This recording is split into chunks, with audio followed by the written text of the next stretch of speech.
రమ్మగారు ఏదన్నా పెద్ద కథ చెప్పండి రమ్మగారు. పెద్ద కథ అంటే కథా సాగరంలో కథలు బాగుంటాయి. కథలో బోల్డని మలుపులు, బోల్డని ట్విస్టులు కూడా ఉంటాయి. చందమామ కథలు కూడా మనకు ట్విస్టులు ఉన్న కథలు కొన్ని కనపడతాయి.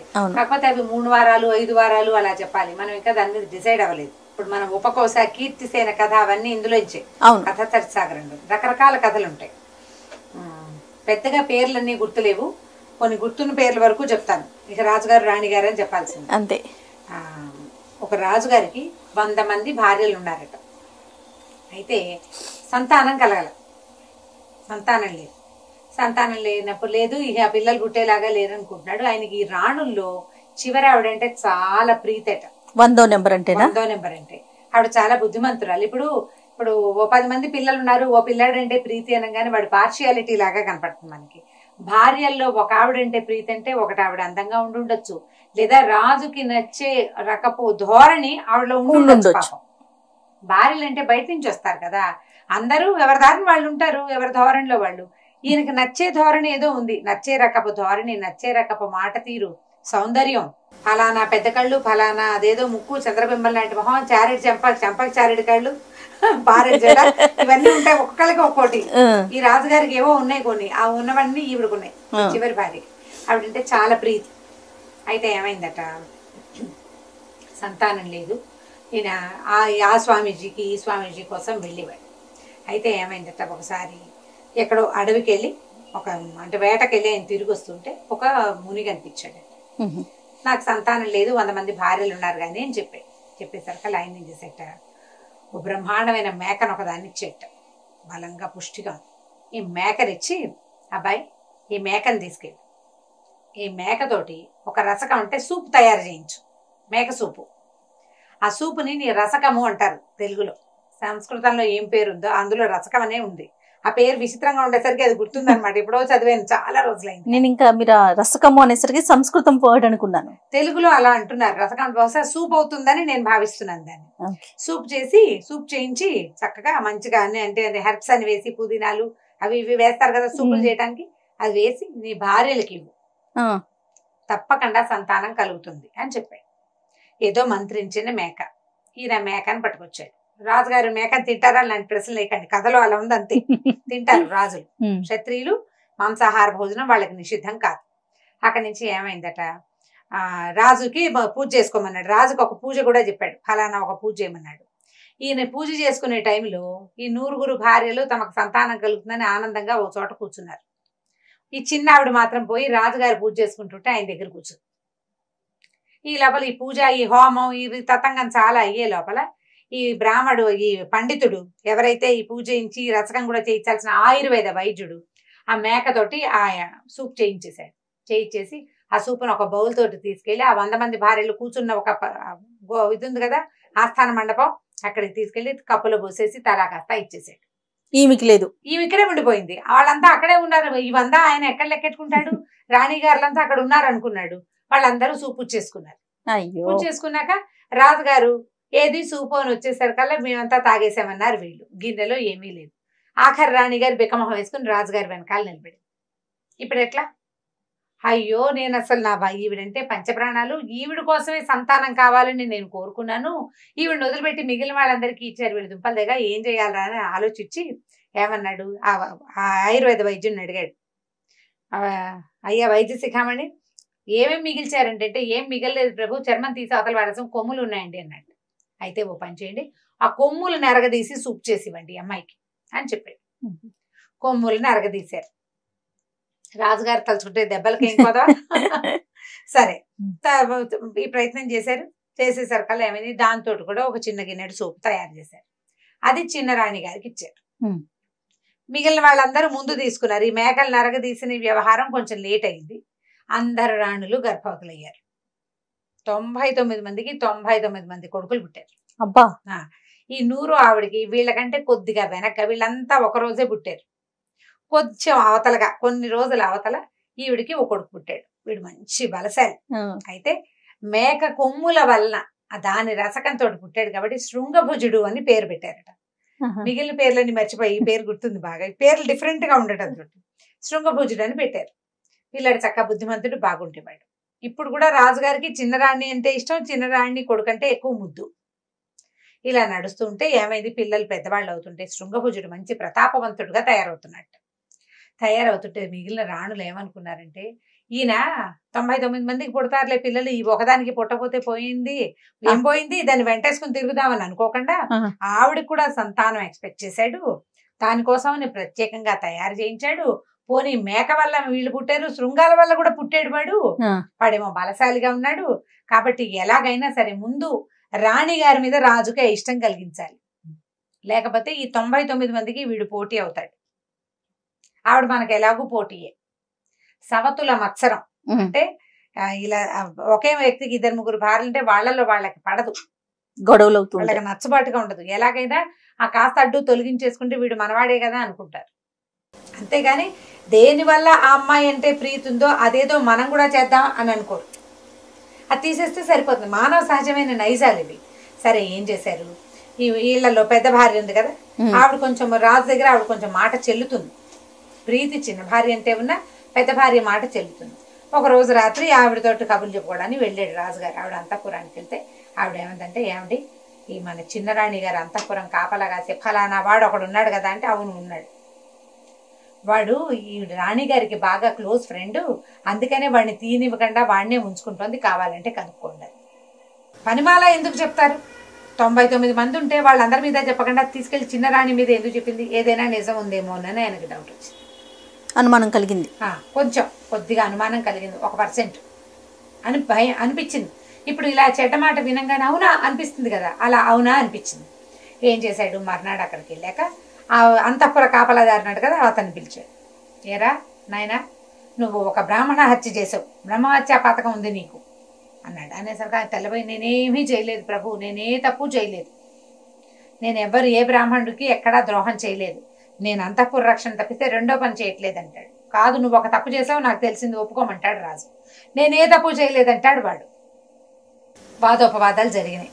ఇక నేనేం చేయలేదు, నేనే పొరపాటు చేయలేదు, చీమకు కూడా నేను అపకారం తలపెట్టలేదు, ఒక్క చేయకూడని పని కూడా నేను చేయలేదన్నాడు అతను. కావాలంటే మా వంశ చరిత్రను చూడండి. మా నాన్న మీ నాన్న దగ్గర పనిచేశాడు, మా తాత మీ తాత దగ్గర పనిచేశాడు, మా ముత్తాత మీ ముత్తాత దగ్గర పనిచేశాడు. మా వంశ చరిత్రను చూడండి, మా తల్లులు, మా తండ్రులు, మా బాబాయిలు, మా మామయ్యలు అందరినీ కనుక్కోండి, అసలు మేము పొరపాట్లే చెయ్యం, నేను సూపర్ అన్నాడు అతను. అనేసరికి ఈయనేమన్నాడు, కాదురా నువ్వు బ్రహ్మహత్యా పాతకం నీకు చుట్టుకున్నట్టు నాకు పొద్దునే కలొచ్చింది, అందుకని నువ్వేదో పొరపాటు చేసావని నేను భావిస్తున్నా. ఓ పంచి కల్లో అయినా ఏదైనా నీకు సమస్య వస్తుందేమో, నువ్వేం చేస్తావంటే ఇవాళ మొదలుపెట్టి నీకు ఎక్కడ కావాలంటే అక్కడ డబ్బు వచ్చే ఏర్పాటు చేస్తా, మొత్తం భారతదేశంలో ఉన్న అన్ని క్షేత్రాల్లోనూ మునిగి రమ్మన్నాడు. అంటే అతన్ని అక్కడి నుంచి తప్పించాలన్నమాట. ఇంట్లో కూర్చుంటే 4 రోజుల పైకి వచ్చేస్తాడు. భారతదేశ యాత్ర అంటే సంపూర్ణ భారతదేశ యాత్ర అంత సులువా అప్పట్లో పంపించేశాడు. సరే అతను ఒప్పుకున్నాడు. రాజుగారు ఏదో కొంత ధనం ఇచ్చాడు, కొన్ని ఉత్తరాలు రాసి ఇచ్చాడు. ఏ రాజ్యంలో అయినా నీకు డబ్బు అయిపోతే ఆ రాజు దగ్గర ఈ కాగితం ఒక చూపించి 10 రూపాయలు తెచ్చుకోవచ్చు అని 2 కాగితాలు రాసి ఇచ్చి పంపించేసాడు. అలాంటి ఫెసిలిటీలు కూడా ఉండేవి రమ్మగారు? ఎందుకు ఉండేవి కాదు, రాజులకి కొంత సామరస్యం ఉంది. సూపర్.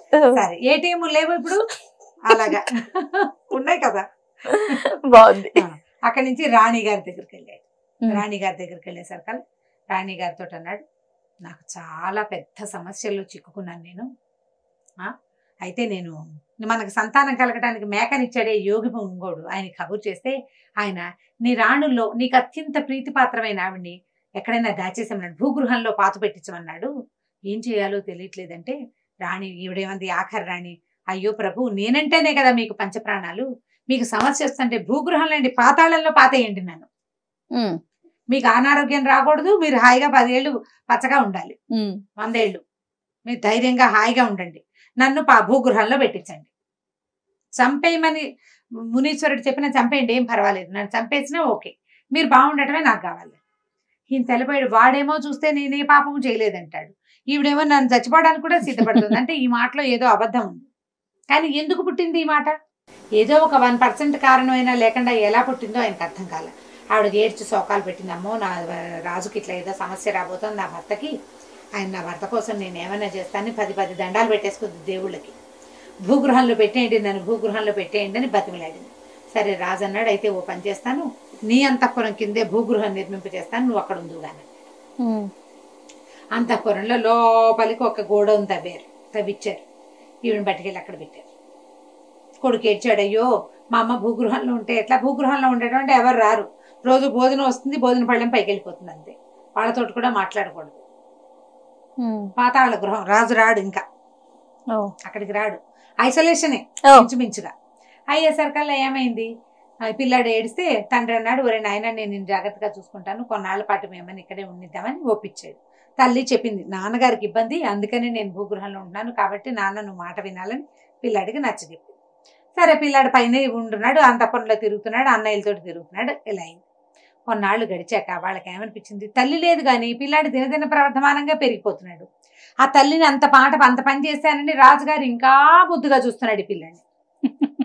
దాంతో వాళ్ళకి ఏమనిపించింది, ఎలాగైనా వీడిని తప్పించేసేయాలి. ఇంతలో ఏమైందట, ఒక రోజు ఈ పిల్లలందరూ మేడ మీద ఆడుకుంటారు. మరి చిటి పిల్లలు కాదు, ఒక 17, 18, 19 సంవత్సరాలు వచ్చినాయి. మేడ మీద ఏదో కబుర్లు చెప్పుకుంటున్నారు. ఆకాశంలో ఒక పెద్ద కొంగ వచ్చిందట. కొంగ ఎలా ఉందంటే అది నోరు తెరిస్తే ఇలా మంటొస్తోంది నోట్లోంచి. ఆ కొంగ కనపడేసరికల్లా పిల్లలందరూ అమ్మో ఏదో పెద్ద కొంగ వచ్చింది మన రాజ్యం మీదకి, బాణాలు వేద్దామని బాణాలు వేశారు. బాణాలు తగలటల్లా దానికి. అయితే వీడన్నాడు, శృంగభుజుడు అన్నాడు, నేను కొట్టగలను అన్నయ్య, కానీ ఈ చిన్న చిన్న బాణాలతోటి విల్లులతోటి కుదరదు, పెద్ద విల్లు కావాలంటే ఈ పిల్లల్లో పెద్దవాడు ఉన్నాడు కదా, అందరికంటే మొదటి వాడు పెద్దవాడేం కదా, వాళ్ళంతా ఒక వయసు వాళ్ళే, పెద్దరాణి గారి కొడుకు అన్నాడు.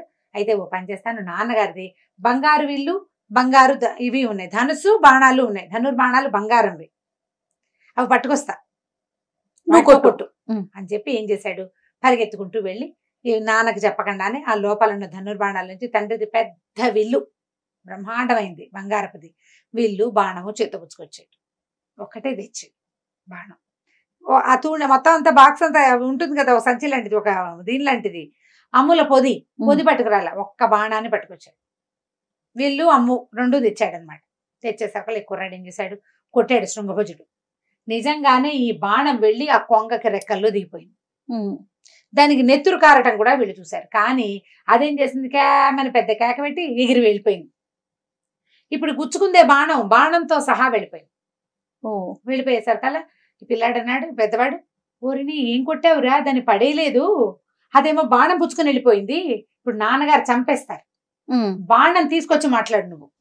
నేను కొట్టాను, దానికి దెబ్బ తగిలింది, ఎక్కడో చోట పడిపోతుంది అన్నయ్య అంటే, సరే ఎక్కడ పడిందో అక్కడికి వెళ్ళు, దాన్ని చచ్చిన దాన్ని చూసి బాణం పుచ్చుకురా నువ్వు వెనక్కి అని విల్లు పట్టేసుకున్నాడు. విల్లు తీసేసుకున్నాడు. విల్లు లాగేసుకుని బాణం పట్టుకుని రావాలి నువ్వు. అది పెద్ద రాక్షస కొంగ, ఖచ్చితంగా ఏదో చాలా దూరంలోనే కనపడింది, చాలా దూరంలోనే పడింది, దగ్గరికి వెళ్తే వీడిని బతకనిస్తుంది అది, దాని లాంటివి ఇంకా ఎన్నున్నాయో అక్కడ. కాబట్టి వీడి పీడ విరగడైపోతుందని వీళ్ళ అన్నదమ్ములందరూ ఆలోచించుకుని వీడిని నువ్వు వెళ్ళి పట్టుకురా అని తరిమేశారు.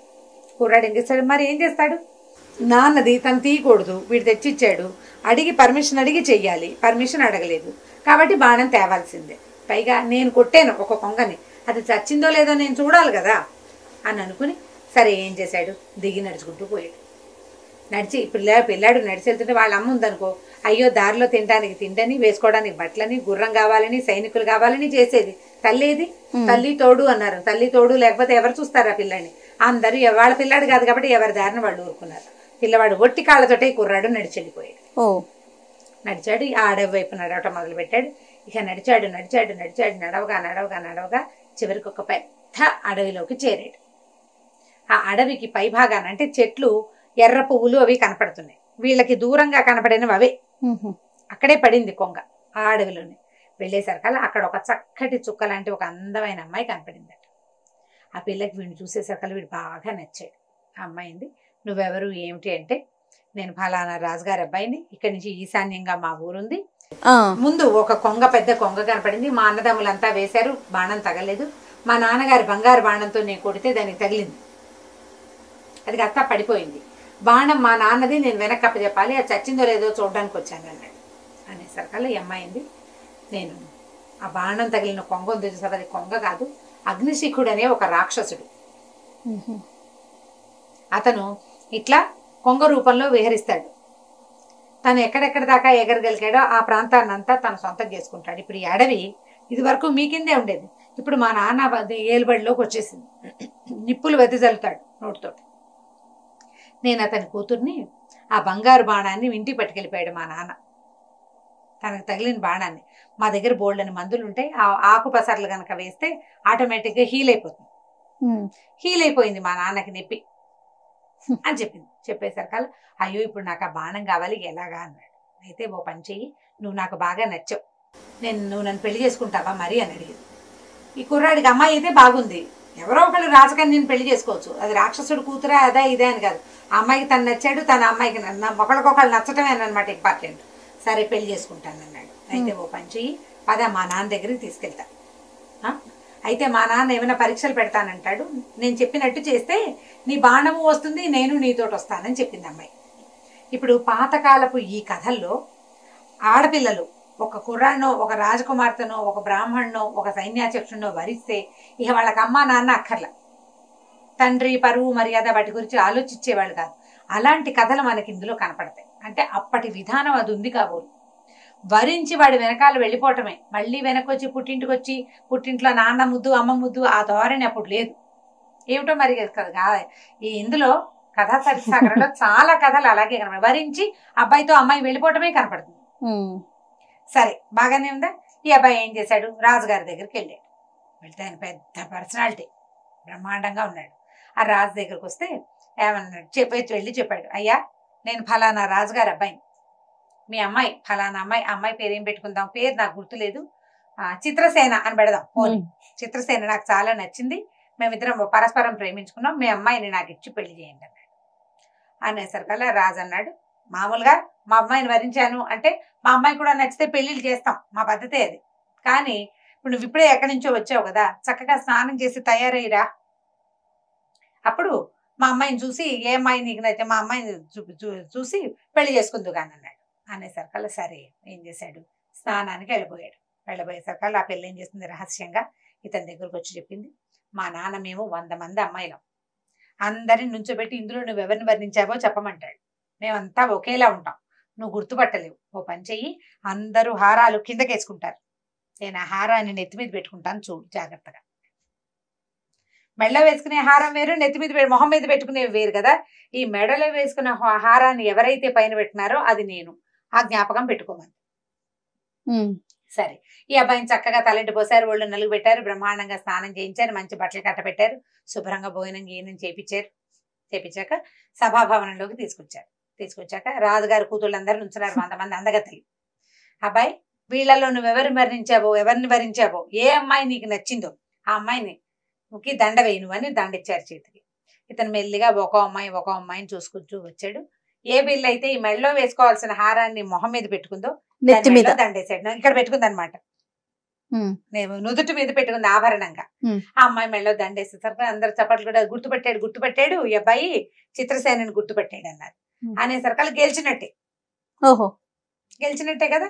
అక్కడి నుంచి ఏమైంది, రాజుగారు అన్నాడు, ఈ అగ్నిశీకుడు బాగుంది కానీ మేము రాక్షసులం కదా, మాకు చాలా పరీక్షలు ఉంటాయి, ఓ పని చెయ్యి, మరి ఇక్కడి నుంచి దూరంగా ఫలానా ఒక పొలం చూపిస్తాను, అక్కడ నువ్వులు చేసిన నువ్వులు కనపడతాయి, పొలం అంతా చల్లేసి రా నువ్వు అన్నాడు. అది చాలా పెద్ద పొలం, ఒక్క మనిషి నువ్వులు చల్లటం అయ్యే పని కాదు. అక్కడి నుంచి అమ్మాయి సరే ఇతను ఏం చేశాడు, రథం వేసుకుని ఆ పొలం దగ్గరికి అక్కడికి వెళ్ళేసరికి అక్కడ చేసి పెట్టిన నువ్వులు అంటే ఎంత ఉన్నాయో తెలుసా, అవి 2 కళ్ళు పట్టదు ఆ రాసి చూడటానికి, ఏవో అంత పెద్ద రాసి నువ్వులు, అంత పెద్ద పొలం. ఈ అమ్మాయి ఏం చేసింది, ఆ పిల్లని తలుచుకున్నాడు, ఇప్పుడు ఏం చేయాలి, ఏముంది ఏమీ చేయక్కర్లేదు నేను చేస్తానుగా ఉండని. ఆ అమ్మాయి విసినకర్ర చేతితో ఇట్లా విసురుకునే విసినకర్ర ఉంటుంది అమ్మాయి దగ్గర, దాన్ని ఇట్లా తీసి విసినకర్ర షేప్ లో చేసుకోవచ్చు, ఒక చిన్న పొలాలే ఉంటుంది, ఎప్పుడు కావాలంటే అప్పుడు అతి ఓపెన్ చేసుకుని ఏం చేసింది, ఇట్లా నువ్వుల రాసిని విసిరంగానే మొత్తం నువ్వులన్నీ ఎగిరిపోయి పొలంలో సెట్ అయిపోయింది, రాసి లేదు. సాయంకాలం అవ్వగానే ఇద్దరు కబుర్లు చెప్పుకున్నారు సాయంత్రం దాకా. సాయంత్రం అవ్వగానే రాజకుమారుడు వెళ్ళాడు, శృంగభుజుడు వెళ్ళి నేను నువ్వులు చల్లేశానన్నాడు. ఈయన అగ్నిశిఖుడు ఆలోచించి చూస్తే నువ్వులు చల్లబడే ఉన్నాయి. అయితే ఏమన్నాడు, నువ్వు చల్లేసావా, నువ్వు వెళ్ళిపోయాక మధ్యాహ్నం నాకు తట్టింది, ఆ నువ్వులు చల్లద్దు, మేము నూనె తీయించుకుంటాం, నువ్వులని పోగు చేసుకురా అన్నాడు. పొలంలో వేసిన నువ్వులు పోగు చేయాలి, మనుషుల వల్ల అవుతుందా, అవదు. సరే ఏం చేశాడు కుర్రాడు, మళ్ళీ అమ్మాయి ఏం చేస్తుంది, నీకేం బెంగలేదు, నీ దారి నువ్వు కూర్చొని నేను చేస్తా కానీ ఏం చేస్తుంటే కొన్ని లక్షల చీమల్ని సృష్టించింది మంత్రశక్తితోటి. చీమలన్నీ తలా 1 లక్షల చీమలు లక్షల గింజల్ని పట్టుకొచ్చి రాశిగా పెట్టేసింది. అయిపోయింది. మళ్ళీ రాసి వచ్చేసింది. నువ్వులు రాసిని చూసేసరికల్లా వీడిని వదిలించుకోలేకపోతున్నా అని అర్థమైంది అగ్నిశిఖుడికి. ఏం చేశాడు, అయ్యా ఇప్పుడు నేను అగ్నిశిఖుడిని కదా, మా అన్నయ్య ఉన్నాడు ధూమశిఖుడు, చాలా దూరంలో ఒక దేవాలయం ఉంది, నువ్వు రథం వేసుకుని పొద్దు నుంచి సాయంత్రం దాకా వెళ్ళాలి అక్కడికి వెళ్ళి మా అన్నయ్యని పెళ్లికి పిలుస్తున్నాడని చెప్పని శుభలేఖ ఇచ్చాడు. నిన్ను మా అమ్మాయిని నీకు ఇచ్చి పెళ్లి చేస్తున్నట్టుగా రాసిన శుభలేఖ. ఈ శుభలేఖని స్వయంగా పెళ్లి కొడుకే వచ్చి నాకు ఇవ్వాలని మా అన్నయ్య కోరుకున్నాడు. పెద్దవాడు ఆయన కోరిక నేను మన్నించాలి. పొద్దు నుంచి సాయంత్రం దాకా ప్రయాణం చేస్తేనే నువ్వు అక్కడికి చేరుతావు. ఇది పట్టుకెళ్ళి శుభలేఖ ఇవ్వమన్నాడు. శుభలేఖ ఇచ్చి రావటమే కదా, సరే శుభలేఖ పుచ్చుకుని బయలుదేరితే ఈ అమ్మాయి ఏం చేసింది, ఒక 4 వస్తువులు ఇతని చేతులు పెట్టింది. ఏమేమి పెట్టిందంటే రథం మీద ఓ మట్టిగడ్డ, ఓ చిన్న అంత ముంతతోటి నీళ్లు, ఓ ముళ్ళకంప, అక్కడి నుంచి ఒక చిన్న నిప్పు రాజేసే ఒక సాధనం. ఈ 4 ఇచ్చి నువ్వు ఒక పని చెయ్యి, అక్కడికి వెళ్ళిపో. వెళ్ళాక అక్కడున్న ఒక దేవాలయంలో మా పెద్దనాన్న ఉంటాడు, అంత చక్కగా చూసాక మా పెద్దనాన్నకి శుభలేఖ ఇవ్వు. ఖచ్చితంగా నీ వెనకాల వస్తాడు. వెనక్కి తిరిగి చూసుకుంటూ ఉండు వస్తున్నాడా రావట్లేదని. వచ్చినప్పుడు మొదటిసారి వచ్చినప్పుడు మట్టిగడ్డ వేసి, రెండోసారి వచ్చినప్పుడు నీళ్లు పోసేసి, మూడోసారి వచ్చినప్పుడు ముళ్ళ కంచెలు వేసేసి, 4వసారి నిప్పు అంటించి పడి వెనక్కి తిరిగి చూసుకుంటూ ఉండు వస్తున్నాడా రావట్లేదా అని చెప్పింది. ఈ 4 చిన్న చిన్న వస్తువులే కదా రథం మీద పెట్టుకున్నాడు. రథం తోలుకుంటూ పోయాడు. అక్కడే వెళ్తే ఏమైంది, ఇదంతా ఎంత దూరమో వెళ్ళగా పెద్ద దేవాలయం కనపడింది. మధ్యలో శివాలయం, శివుడు, పార్వతి. అంటే శివాలయానికి ఓ పక్కన అమ్మవారు ఉంది, ఇంకో పక్కనేమో వినాయకుడు ఉన్నాడు. అక్కడి నుంచి 2 పెద్ద నెమళ్ళు ఉన్నాయి. ఆ మెట్లు ఎక్కుతూ ఉంటే దేవాలయం మెట్లు పెద్ద నెమళ్ళ విగ్రహాలు ఉన్నాయి. పైకి ఎక్కితే ఏనుగుల విగ్రహాలు ఉన్నాయి. పార్వతీదేవి చక్కగా అలంకరించి ఉంది. వినాయకుడు ఎలుక మీద కూర్చున్న వినాయకుడు విగ్రహం కనపడింది. చూసి దాని చోట్ల దండం పెట్టుకున్నాడు. ఈ నెమళ్ళ విగ్రహాలని, ఏనుగుల విగ్రహాలని విచిత్రంగా అతను చూస్తూ అటు ఇటు తిరుగుతుండగానే ఈ ధూమశిఖుడు వచ్చాడు బయటికి. వాడు ఇంకా పెద్ద రాక్షసుడు, అగ్నిశిఖుడు అన్నయ్య. ఏమిటి, ఎవరు నువ్వు, ఎందుకు వచ్చావన్నాడు. నేను మీ తమ్ముడు అగ్నిశిఖుడు కూతురైనటువంటి చిత్రసేనని పెళ్లి చేసుకోబోతున్నాను, మీకు శుభలేఖ ఇచ్చి రమ్మన్నాడు, స్వయంగా ఆహ్వానించి రమ్మన్నాడు మీ తమ్ముడు, ఇదిగోండని శుభలేఖ చేతిలో పెట్టాడు. శుభలేఖ తెరిచి చూసుకున్నాడు ఈయన. శుభలేఖలో ఏముంది, వెంటనే ఇక ఆగలేదు ఈ అబ్బాయి. ఈయన శుభలేఖ తెరిచే లోపల ఈ కుర్రాడికి అమ్మాయి చెప్పింది ముందే, మా పెద్దనాన్న చేతిలో శుభలేఖ పెట్టిన మరుక్షణం నువ్వు గుర్రం ఎక్కేసేయాలి, రథం ఎక్కేసేయాలి. పరిగెత్తుకుంటూ వెళ్ళి రథం ఎక్కేసాడు. రథం ఎక్కి రథం తోలుకుంటూ బయలుదేరాడు. ఈయన శుభలేఖ తెరిచి చూసుకున్నాక ఈ వచ్చిన శుభలేఖ పట్టుకొచ్చిన కుర్రాన్ని చంపేయమని కింద రాక్షస భాషలో రాయబడి ఉంది. ఓహో. ఆ ధూమశిఖుడు ఏం చేశాడు, పరిగెత్తుకుంటూ వచ్చాడు ఈ కుర్రాన్ని పట్టుకోవటానికి. ఈ కుర్రాడు రథం తోలుతున్నాడు, వెనక్కి తిరిగి చూస్తున్నాడు కదా. చూస్తుంటే ఈయన కనపడంగానే ఏం చేశాడు, ముందు మట్టి గడ్డని విసిరేసాడు. విసిరేసేసరికి అది పెద్ద పర్వతం అయిపోయింది, పెద్ద ఎత్తు గుట్ట అయిపోయింది. ఈ ధూమశిఖుడు అట్లా ఎలాగోలాగా ఎక్కి మొత్తానికి ఆ గుట్ట దాటి మళ్ళీ వచ్చి పరిగెత్తుకొచ్చేస్తున్నాడు. వస్తుంటే ఈసారి ఏం చేశాడు, ఒక చిన్న ముంత ఇచ్చింది కదా నీళ్లు, ఈ నీళ్ల ముంత విసిరేసాడు వెనక్కి. కుర్రాడు శృంగభుజుడు రాజకుమారుడు విసిరేసేసరికల్లా ఏమైంది, ఇది పెద్ద నదిలాగా అయిపోయింది. ఆ నీళ్ళన్నీ దాటుకుంటూ చచ్చి చెడి వచ్చాడు ఈ ధూమశిఖుడు. వచ్చేసరికల్లా ఈసారి ఏం చేశాడు, ముళ్ళకంచి ఇచ్చింది కదా అంత ముళ్ళకంప, ఆ కంపనెత్తి విసిరేస్తే అది పెద్ద అడవి అయిపోయింది. మంత్రశక్తి అనమాట. వీడు ఈ అడవి దాటి వచ్చే లోపల ఈ కుర్రాడు ఏం చేశాడు, వస్తున్నట్టు గమనించుకుని ఈ అగ్గి ముట్టించి వెనక్కి విసిరేసేసరికల్లా నిప్పంటుకుపోయింది. నిప్పంటేసింది. అంటుకుపోయి మొత్తం కాలిపోయింది. అందులో ఈ ధూమశిఖుడు కూడా ధూమంగా కలిసిపోయాడు. ధూమశిఖుడు అంటే పొగ, ఆ పొగలో కలిసిపోయాడు. ఇంకా అతను రాల. ఇతను పరిగెత్తుకుంటూ వచ్చేసాడు వెనక్కి. వచ్చేసాక వచ్చిన కుర్రాన్ని చూసి అగ్నిశిఖుడు ఆశ్చర్యపడి, ఎలా వచ్చావు నువ్వంటే, అదేమిటి రథం మీద వెళ్ళాను, రథం మీద వచ్చా, ఇదిగో నువ్వు ఇచ్చిన రథం. అయితే నువ్వు నిజంగా వెళ్ళావని. నిజంగా వెళ్ళాను. అక్కడ ఒక పెద్ద దేవాలయం ఉంది, కింద 2 నెమళ్ళ విగ్రహాలు ఉన్నాయి, మెట్లు ఎక్కాక 2 ఏనుగుల విగ్రహాలు ఉన్నాయి, మధ్యలో శివాలయం ఉంది, పక్కన అమ్మవారు ఉంది, రెండో పక్కన విఘ్నేశ్వరుడు ఉన్నాడు. చూసినట్టుగా చెప్పాడు. అమ్మవారికి అలంకారం ఉంది, వీడికేమో వినాయకుడేమో చక్కగా ఎలుకనెక్కి కూర్చుని ఉన్నాడు, పువ్వులు అవి అలంకరించి ఉన్నాయంటే ఆ దేవాలయం నరమానవుడు కళ్ళ చూసేది కాదు, ధూమశిఖుడి మాయతోటి ఏర్పడింది. అంటే వీడు నిజంగానే చూసొచ్చాడు. ధూమశిఖుడు ఏమయ్యాడు, ధూమంలో కలిసిపోయాడు. దాంతో ఏమనుకున్నాడు, రేపొద్దున పెళ్లి చేస్తాను ఉండమన్నాడు. ఇది అమ్మాయి ఏం చేసింది, అర్ధరాత్రి వచ్చి మా నాన్న పెళ్ళికి వెళ్ళి ఏం చేయడు, నేను చంపడానికే ప్రయత్నం చేస్తున్నాడు, బంగారు బాణం మా నాన్న లోపల దాచుకున్నాడు, బాణం పుచ్చుకుని వచ్చేస్తాను, మన ఇద్దరం కలిసి వెళ్ళిపోదాం పదా అని చెప్పేసి ఏం చేసింది, ఆ బంగారు బాణం చేత్తో పుచ్చుకొని ఈ కుర్రాన్ని తీసుకుని బయటికి పరిగెత్తుకుంటూ వచ్చేసింది. వచ్చేసేసరికల్లా ఏమైంది, తెల్లవారుజామున ఈ అబ్బాయిని చంపుదాం అనుకున్నారు వాళ్ళు. రాక్షసులు వాళ్ళ పిల్లని వీడికి ఇవ్వడం ఇష్టం లేదు. తెల్లవారిపోయిన తర్వాత చూసుకుంటే కుర్రాడు లేడు, అమ్మాయి లేదు. దాంతో ఈ అబ్బాయి వెనకాల పడాలని అగ్నిశిఖుడు ఏం చేశాడు, మళ్ళీ యథారూపం కొంగ రూపం ధరించి పరిగెత్తుకుంటూ వచ్చాడు. కానీ ఇతను రాక్షసుడు కదా, జనరల్ గా ఏం చెప్తారంటే రాక్షసులకి చిన్న మందబుద్ధి ఉంటుందని చెప్తారు. ఇవి వచ్చేసరికల్లా ఈ అమ్మాయి వాళ్ళ నాన్న రెక్కల అల్లార్చిన శబ్దం వినపడేసరికల్లా అమ్మాయి ఏం చేసింది, నువ్వు మాట్లాడకుండా ఇక్కడే ఉండని తను ఒక కట్టెలు కొట్టేవాడి రూపం ధరించి చెట్టు కొడుతుంటే సరే ఈ కొంగ అక్కడ ఆగి మానవ భాషలో ఈ అబ్బాయిని అడిగింది, కట్టెలు కొట్టేవాడిని అడిగింది, అబ్బాయి ఒక అమ్మాయి ఒక అబ్బాయి బంగారు బాణం చేత్తో పుచ్చుకుని ఇటు వెళ్ళారా అని. వెళ్ళేసరికల్లా వెళ్ళారు, అయితే వెళ్ళారు, నాకేమో ఏం చెప్పారంటే రాజు అగ్నిశిఖుడు చనిపోయాడు కదా, ఆయన్ని తగలేయడానికి దహనం చేయడానికి కట్టెలు కావాలన్నారు, కట్టెల మోపు తీసుకుంటాము, ఇక్కడే ఉండవు, ఇక్కడ కొట్టి ఇక్కడే పెట్టమన్నారంటే అగ్నిశిఖుడు తలబడి ఇదేమిటి నేను చచ్చిపోయినా, నేను ఎలా చచ్చిపోయాను అని చెప్పి ఏం చేశాడు, ఆ కట్టెలు కొట్టేవాడిని అక్కడే వదిలిపెట్టి పరిగెత్తుకుంటూ వెనకెళ్ళి ఇంటికి వెళ్ళి అడిగాడు, ఒరే నేను చచ్చిపోయానా, చచ్చిపోవటం ఏమిటి ప్రభు మీరు ఉన్నారు కదా అన్నారు.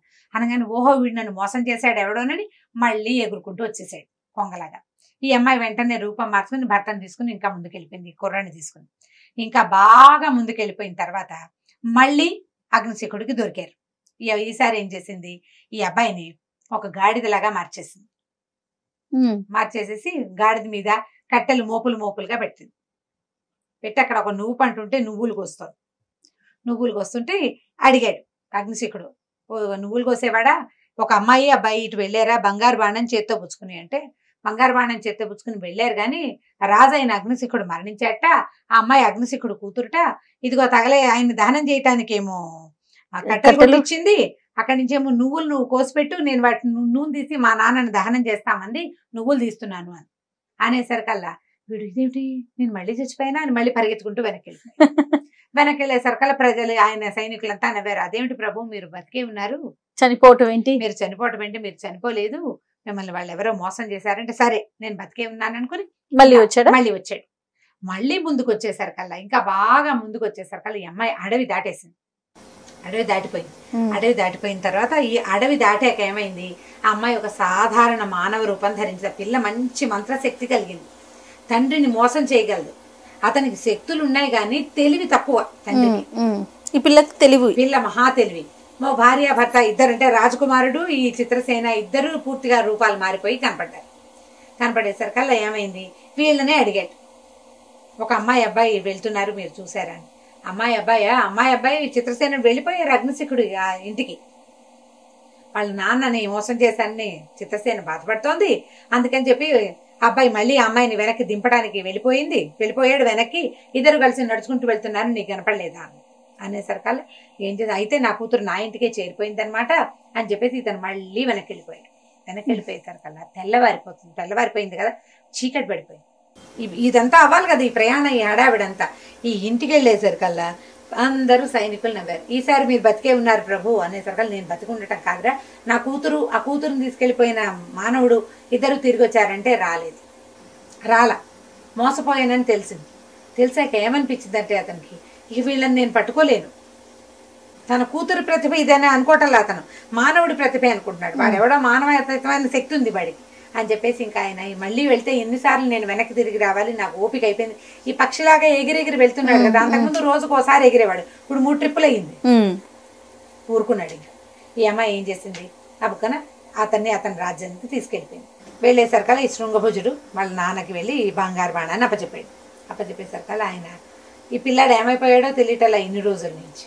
సరే ఈ అబ్బాయి వచ్చేసాడు, అమ్మాయిని కూడా తీసుకొచ్చుకున్నాడు, అమ్మాయిని ఇచ్చి వివాహం జరిపించారు. ఆ వివాహం నాటి రాత్రి విందులో ఈయన తన పెద్ద భార్య దగ్గర స్పెండ్ చేశాడు కాస్త టైం. ఆ పూట ఏమైందట, ఆవిడ పెళ్ళి అయింది, పెళ్లి విందులో అందరూ మధువు సేవిస్తారు, మధువు ఎక్కువయ్యి ఆవిడ ఏమందిట నిద్రమత్తులు, అసలు వాడిని తప్పిద్దామంటే వాడు తప్పుకోవట్లేదు, వెళ్ళిన వాడు మళ్ళీ పిల్లని వెంటేసుకుని వచ్చేసాడు. ముందే వాడికి కొడుకులు పుడతారు ఏమిటో, మా పిల్లలు పెళ్లిళ్ళు అవ్వకుండానే భూగృహంలో ఉన్నా సరే దాని దశే బాగుంది, దానికే ముందు మనవలు పుడతారని కలవరిచ్చింది.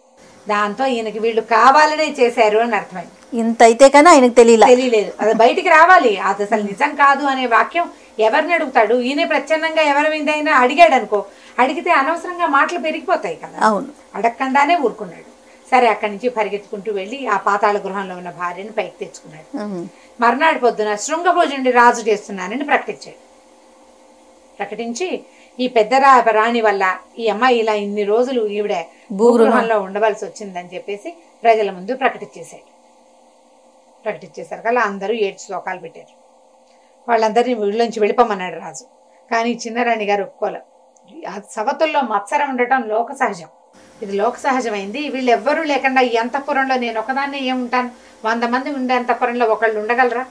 వాళ్ళ తప్పులు మన్నించండి అని బాగా బతిమలాడి తన తాలూకు తోడుకోడళ్ళని వెళ్ళిపోనివ్వాల, వాళ్ళని అక్కడే ఉంచుకుంది. శృంగభుజుడు రాజు అయ్యాక సరే ఏం చేశాడు, తన అన్నదమ్ముల్ని తన తాలూకు సన్యాధ్యక్షులుగా పెట్టుకుని చక్కగా రాజ్యాన్ని బాగా పరిపాలించాడు. అతని సంతానమే రాజులయ్యారు. ఓహో, ఎందుకంటే అతనికి ముందు వివాహం అయింది. ఈ వచ్చిన అమ్మాయి చాలా రాక్షసమాయలు కలిగింది, దానికి బాగా విద్యలు ఉన్నాయి, మంత్ర విద్యలు కలిగి ఉంది కదా. ఆ అమ్మాయి ఆ రాజ్యాన్ని సుభిక్షంగా ఉంచింది. ఇతరులు ఎవ్వరూ తన భర్తను ఏమి చేయకుండా కాపాడుకునేదన్నమాట. కథ కంచికి మనం ఇంటికి. ఇన్ని ట్విస్టులా పెద్ద కథ అన్నందుకు చాలా పెద్ద కథ చెప్పారు అమ్మగారు. నాకు నోరు నొప్పి రాలేదు. పేర్లు కూడా ఉంటాయి జయ ఈ కథా చరిత్రసాగరంలో. అందరికీ పేర్లు, పెద్దరాణికి పేరు, పెద్దరాణి కొడుక్కి పేరు, అలా బోల్డ్ అని ఉంటాయి. పేర్లు గుర్తులేవు నాకు, బాగా గుర్తున్నవి 2-3 పేర్లే. ఓకే, ఇంట్రెస్టింగ్ గా ఉన్న పేర్లే గుర్తున్నాయి. ఓకే, మేము ఒక వారం రోజులు నడిపించవచ్చండి మా పిల్లలతో. చిన్న చిన్న బిట్లు కింద చెప్పొచ్చు, చెప్పుకోవచ్చు. రైట్ అమ్మగారు. ఇంకొక స్టోరీతో కలుద్దాం. నమస్కారం జయ. నమస్తే.